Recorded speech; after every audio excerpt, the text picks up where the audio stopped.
At eto na nga, nagsagawa na ng panibagong mga airstrike ang Estados Unidos sa katimugang bahagi ng Iran. 'Di ba? Sinasabi nung ilan diyan na pag si Trump puro banta, puro banta. O eto, walang banta-banta.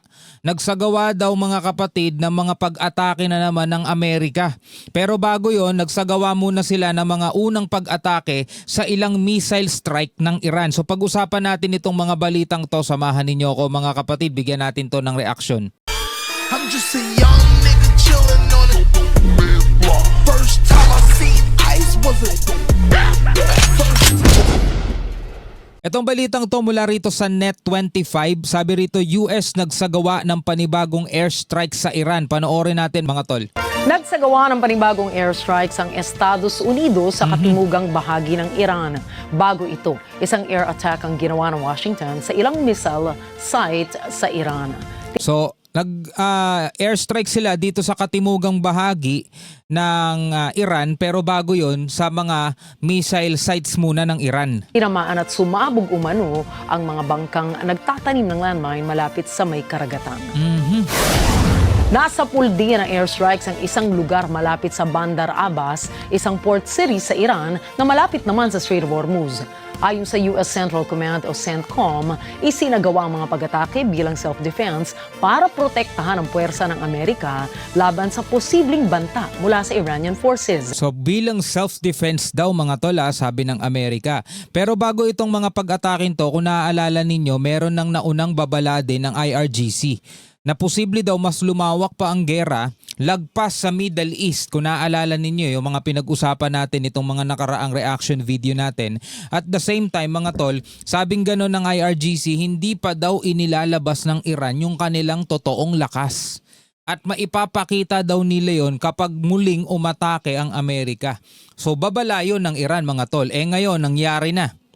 Nagkaroon ulit ng mga panibagong airstrike ang Estados Unidos. Ano kaya ang mga susunod na mangyayari? Naku po. Samantala, sinabi naman ng Islamic Revolutionary Guard Corps IRGC ng Iran na napabagsak nila ang isang US drone at pinaputukan ng isa pang fighter jet na umano'y pumasok sa kanilang airspace. Binigyan din pa ng Iran na may lehitimo umanong karapatan ng bansa na gumanti sa anumang paglabag sa umiiral na ceasefire. Sa kabila nito, sinabi ni US Secretary of State Marco Rubio na posible pa rin ang isang kasunduan sa pagitan ng Estados Unidos at Iran kaugnay ng nuclear program ng Tehran. Ako nga mismo mga tol, parang hindi na ako umaasa na magkakaroon pa ng kasunduan. Bagamat walang imposible, pwede pa rin naman kung magbababa lang talaga ng mga ego etong mga leader na to. Pero sa nakikinita ko mga tol, talagang patibayan talaga sila. Sa ibang balita, kaugnay nga mga tol sa pag-atake ng Estados Unidos dito sa Iran, no, sabi rito mariing kinundina ng Iran ang pag-atake ng US forces sa mga barko at missile sites ng Tehran. Etong balitang naman ito ay mula sa UNTV News and Rescue. Panoorin naman natin ang report na to. Bigyan pa rin natin ng komento at reaksyon.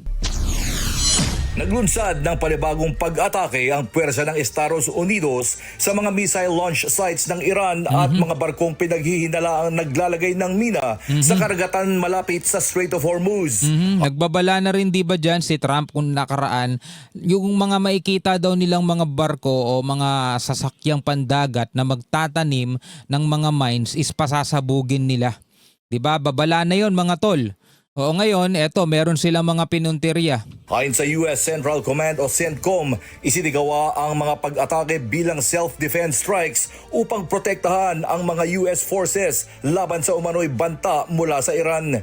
Kabilang sa target ang mga barko na umano'y naglalatag ng mina sa mahalagang shipping lane habang tinamaan din ang ilang missile sites malapit sa Bandar Abbas, isang port city sa timog ng Iran na may base militar ng Iranian Navy. Siyempre mga tol, makakaasa rin tayo ng pagganti mula na naman dito sa Iran mga tol. Kasi syempre hindi naman sila papayag na teka, kami lang ang tinamaan tapos hindi kami gaganti. Malamang sa malamang mga tol, after nila gumanti, babanat na naman at magpapalitan na naman sila. So ano nang mangyayari dyan sa nabubuong kasunduan daw? Diba? So baliwala na ulit yun. Mariin namang kinondina ng Iran ang panibagong pag-atake ng Estados Unidos at tinawag itong gross violation ng ceasefire. Ayon sa Iranian Foreign Ministry, The Terrorist Army of America ba? Terorista tawag nila sa Amerika. In the past 48 hours has committed a gross violation of the ceasefire in the Hormozgan region. hindi nila palalampasin ang mga pag-atake at handa silang depensahan ang kanilang bansa laban sa anilay agresibo at hindi makatarungang aksyon ng Amerika sa rehiyon. Iniulat din ng Iranian Revolutionary Guard Corps o IRGC na napagbagsak nila ang isang US drone at pinaputukan din ng isang fighter jet. So narinig na nga natin yung ulat na yun about dun sa drone at saka dun sa fighter jet. At isa pang drone na umano'y pumasok sa airspace ng Iran. Nangyari ang mga pag-atake sa kabila ng patuloy na negosasyon sa pagitan ng Washington at Tehran para sa tuluyang pagtatapos ng halos 3 buwang digmaan. Kasalukuyang nasa Doha, Qatar ang mga negotiator ng Iran para makipagpulong sa mga mediator habang tinatalakay ang posibleng kasunduan sa Estados Unidos.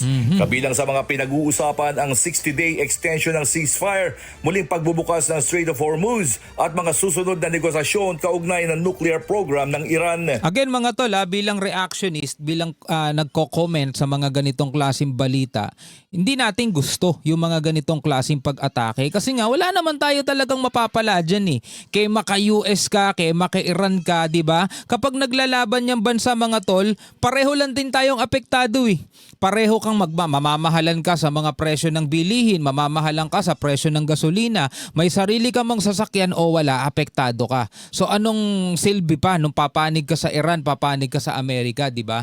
Wala talagang silbi dahil pare-pareho tayo magiging apektado rito. So ang tangi nating kahilingan, sana may mangyaring maganda doon sa negosasyon at hindi na magpatuloy pa na lumala o magsimula etong kaguluhan dito, di ba? Pinag-uusapan din ang posibleng pagluwag ng sanctions, pagpapalaya sa mga naka-freeze na pondo ng Iran at paghawak sa stockpile ng enriched uranium ng Tehran. Patuloy na iginigiit ni US President Donald Trump ang pagsira sa enriched uranium ng Iran. Gayon, Ang tanong, papayag ba ang Iran? Di ba hindi naman din sila pumapayag dyan. So talagang parang iisipin mo, may mangyayari ba talagang negosasyon dyan? Di ba? May mangyayari ba talagang kasunduan? Nakikita naman natin na pareho nilang ayaw yung mga bagay na ganyan. hindi pa tiyak kung paano maaapektuhan ng panibagong pag-atake ang binubuong kasunduan sa pagitan ng dalawang panig. Samantala, muli namang nagtaasa ng presyo ng langis sa Di ba?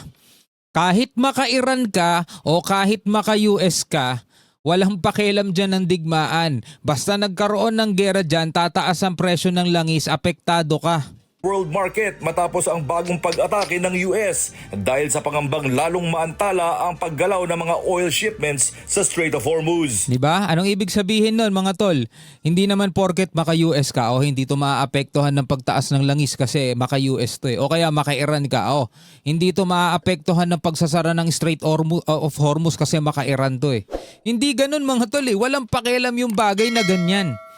Diba? Basta tayo kumukonsumo, apektado tayo sa mga ganitong klaseng pangyayari. Yun yung gusto kong ipaunawa sa inyo eh. Kaya itong mga ginagawa nating reaksyon, hanggat maaari, gusto natin mga tol, no? Wala tayong papanigan na kahit na sino mang panig dyan. Kahit dito sa mga usapin, dito sa politika, mapa-DDS, loyalist, pinklawan, ayoko pumanig sa mga ganyan eh. Diba? Ano yan? Tribo? Anong tribo mo? Aabot sa halos 3% ang itinaas ng Brent crude matapos ang mga ulat ng panibagong bombardment sa Iran. Sa kabila nito, nananatiling positibo si US Secretary of State Marco Rubio na posible pa rin ang isang deal bagamat aabutin pa umano ng ilang araw ang negosasyon dahil sa pagtatalo sa ilang bahagi ng draft agreement. Wala. Parang mahirap yan mga tol. Parang ang hirap na nilang paniwalaan, ang hirap ng umasa. Mabibigo ka lang talaga, mabobroken hearted ka lang din eh. No? Kaya pala nitong nakaraan, sobrang haba na naman ng pila dito sa gasolinahan sa amin dahil nga, mga tol, siguro nararamdaman nila nakaambang na naman ng pagtataas ng langis. Kasi nitong nakaraan medyo mababa eh, 77.20 yung yung unleaded. Ngayon malamang tumaas na naman. Anyway, bilang mga Pilipino, ano ang inyong masasabi tungkol dito? Pwede kayong magbigay ng inyong sariling komentaryo at reaksyon sa comment section sa ibaba.